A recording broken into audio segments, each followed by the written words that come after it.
আসসালামু আলাইকুম। সবার আগে বাছাই করা 10টি আন্তর্জাতিক খবর জানিয়ে দেব। প্রথমেই থাকছে শিরোনাম। তবে তার আগে অনুরোধ থাকবে ভিডিওটিতে একটি লাইক দিবেন।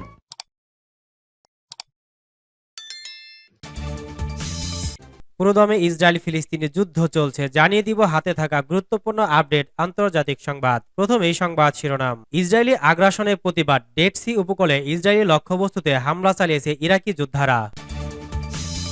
এরপর জানিয়ে দিব হুতি বিরোধী অভিযান, ইয়েমেনের হুদাইদা প্রদেশে আমেরিকা ও ব্রিটিশ বাহিনীর নতুন হামলা। এদিকে ফিলিস্তিনের হাসপাতাল লক্ষ্য করে 721টি হামলা চালিয়েছে ইসরায়েল, বলেছেন বিশ্ব স্বাস্থ্য সংস্থা। আরো জানিয়ে দিব কিম জং উনের বিবৃতি, দক্ষিণ কোরিয়া ভূখণ্ড দখল করতে অবশ্যই উত্তর কোরিয়াকে প্রস্তুত থাকতে হবে। এরপর জানিয়ে দিব মিয়ানমারের কাউলিন শহরে চলছে ভয়াবহ যুদ্ধ। এবং সর্বশেষ জানিয়ে দিব জামিন পেলেন ইমরান খান। শুনছিলেন সংবাদ শিরোনাম, এখন বিস্তারিত। তবে অনুরোধ থাকবে ভিডিওতে একটি লাইক করে দিন এবং কমেন্ট করে জানিয়ে দিন আপনার মূল্যবান মতামত। ইসরায়েলি আগ্রাসনের প্রতিবাদ, ডেড সি উপকূলে ইসরায়েলি লক্ষ্যবস্তুতে হামলা চালিয়েছে ইরাকি যোদ্ধারা। ইরাকের স্থায়ী প্রতিরোধ আন্দোলনগুলোর জোট পপুলার মোবিলাইজেশন ইউনিটের যোদ্ধারা ডেড সি উপকূলে ইহুদিবাদী ইসরায়েলে গুরুত্বপূর্ণ লক্ষ্যবস্তুতে হামলা চালিয়েছে। অবরুদ্ধ গাজা উপত্যকায় দখলদার ইসরায়েলের বর্বর আগ্রাসন ও গণহত্যার প্রতিবাদে ইরাকের প্রতিরোধ যোদ্ধারা এই হামলা চালিয়েছে। গাজা যুদ্ধের 126তম দিনে পপুলার মোবিলাইজেশন ইউনিট এক বিবৃতিতে এই হামলার কথা ঘোষণা করে। জোটের এক বিবৃতিতে বলা হয়েছে, গাজায় ইহুদিবাদী ইসরায়েল নারী, শিশু এবং বৃদ্ধসহ বেসামরিক নাগরিকদের ওপর যে গণহত্যা চালাচ্ছে তার প্রতিবাদে এই হামলা চালানো হয়। বিবৃতিতে আরো বলা হয়েছে, দখলদার সেনারা গাজা উপত্যকায় আগ্রাসন বন্ধ না করা পর্যন্ত প্রতিরোধ যোদ্ধারা শত্রু শক্ত ঘাঁটিগুলোতে হামলা অব্যাহত রাখবে। গত 7 অক্টোবর থেকে ইসরায়েল গাজা উপত্যকায় বর্বর আগ্রাসন চালাচ্ছে। এতে এ পর্যন্ত প্রায় 28,000 ফিলিস্তিনি শহীদ হয়েছেন। এর মধ্যে শতকরা 70% নারী ও শিশু। ইসরায়েলের এই অপরাধ যজ্ঞের জবাবে ইরাক, ইয়েমেন এবং লেবাননের প্রতিরোধ যোদ্ধারা ইসরায়েলের বিভিন্ন লক্ষ্যবস্তুতে হামলা চালিয়ে আসছে। সূত্র পার্স টুডে। হুতি বিরোধী অভিযান, ইয়েমেনের হুদাইদা প্রদেশে আমেরিকা ও ব্রিটিশ বাহিনীর নতুন হামলা। ব্রিটিশ ও মার্কিন বাহিনী নতুন করে ইয়েমেনের পশ্চিম অঞ্চলে হুদাইদা প্রদেশে বিমান হামলা চালিয়েছে। শুক্রবার সকালের দিকে হুদাইদা প্রদেশের আল জামানা, আল তাইফ এবং আল কাসিফ অঞ্চলে এ হামলা চালানো হয় বলে ইয়েমেনের আল মাসিরা টেলিভিশন চ্যানেল খবর দিয়েছে। হামলায় কি ধরনের ক্ষয়ক্ষতি হয়েছে তা পরিষ্কারভাবে জানা যায়নি। এর আগের দিনও মার্কিন সামরিক বাহিনী জানিয়েছিল তারা ইয়েমেনের বিভিন্ন অবস্থানে হামলা চালিয়েছে। আমেরিকা দাবি করছে লোহিত সাগরে জাহাজ চলাচলের স্বাধীনতা রক্ষার জন্য তারা ইয়েমেনে সামরিক বাহিনীর ওপর হামলা চালাচ্ছে। 7 অক্টোবর গাজার প্রতিরোধ যোদ্ধাদের সাথে দখলদার ইসরায়েলের সামরিক সংঘাত শুরুর পর থেকে ইয়েমেনের আনসারুল্লাহ আন্দোলন সমর্থিত সামরিক বাহিনী লোহিত সাগরে ইসরায়েলি জাহাজ কিংবা ইসরায়েল অভিমুখী যে কোনো দেশের জাহাজে হামলা চালানোর ঘোষণা দিয়েছে। এ পর্যন্ত ইসরায়েলের মালিকানাধীন এবং ইসরায়েল অভিমুখী বেশ কয়েকটি জাহাজে হামলা চালিয়েছে ইয়েমেনের সেনারা। আমেরিকা দাবি করছে ইয়েমেনি সেনাদের এই তৎপরতায় লোহিত সাগর এলাকার পরিবেশ জাহাজ চলাচলের জন্য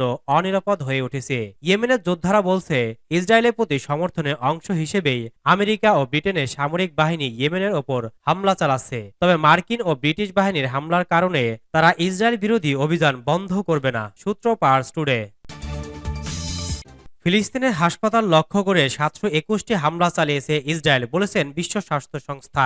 গত 7 অক্টোবরের পর থেকে ফিলিস্তিনি ভূখণ্ডে অবস্থিত স্বাস্থ্যসেবা কেন্দ্র ও হাসপাতালগুলো লক্ষ্য করে মোট 721টি হামলা চালিয়েছে ইহুদিবাদী সন্ত্রাসীদের অবৈধ রাষ্ট্রের ইসরায়েলি বাহিনী বলে জানিয়েছে বিশ্ব স্বাস্থ্য সংস্থা WHO।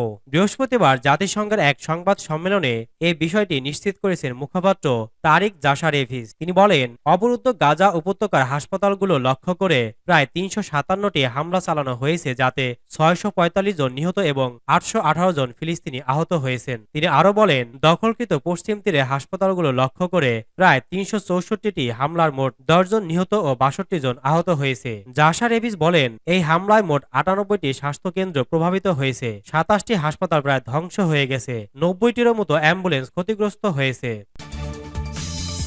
কিম জং উনের বিবৃতি। দক্ষিণ কোরিয়ার ভূখণ্ড দখল করতে অবশ্যই উত্তর কোরিয়াকে প্রস্তুত থাকতে হবে।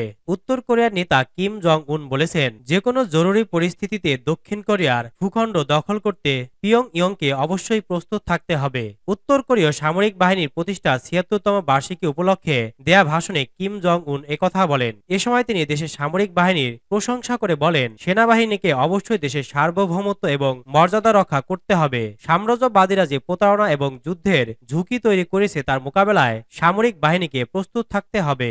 দক্ষিণ কোরিয়ার পক্ষ থেকে ক্রমবর্ধমান উত্তেজনাপূর্ণ সম্পর্কের বিষয়ে কিম জং উন বলেন, আমরা আমাদের জনগণের বিভাজন এবং সংঘর্ষের ইতিহাস সংক্ষিপ্ত করেছি এবং দক্ষিণ কোরিয়ার পুতুল সরকারকে পিয়ংইয়ংয়ের সবচেয়ে ক্ষতিকারক এবং অপরিবর্তনীয় শত্রু হিসেবে সংজ্ঞায়িত করেছি। এই অবস্থায় জরুরি পরিস্থিতিতে উত্তর কোরিয়ার সামরিক বাহিনী এবং নীতি নির্ধারকরা সিদ্ধান্ত নিয়েছে যে দক্ষিণ কোরিয়ার ভূখণ্ডকে উত্তর কোরিয়া দখল করে নেবে। এর কিছুদিন আগে কিম জং উন দক্ষিণ কোরিয়ার সঙ্গে তার দেশের পুনঃ একত্রীকরণের সম্ভাবনাকে বাতিল করে দিয়েছিলেন। সে সময় তিনি বলেছিলেন, বেশিরভাগ ক্ষেত্রে দুই দেশের মধ্যে ব্যাপক মাত্রায় বিরোধিতা রয়েছে।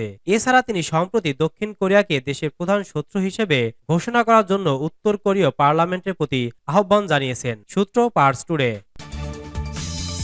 মিয়ানমারের কাওলিন শহরে চলছে ভয়াবহ যুদ্ধ।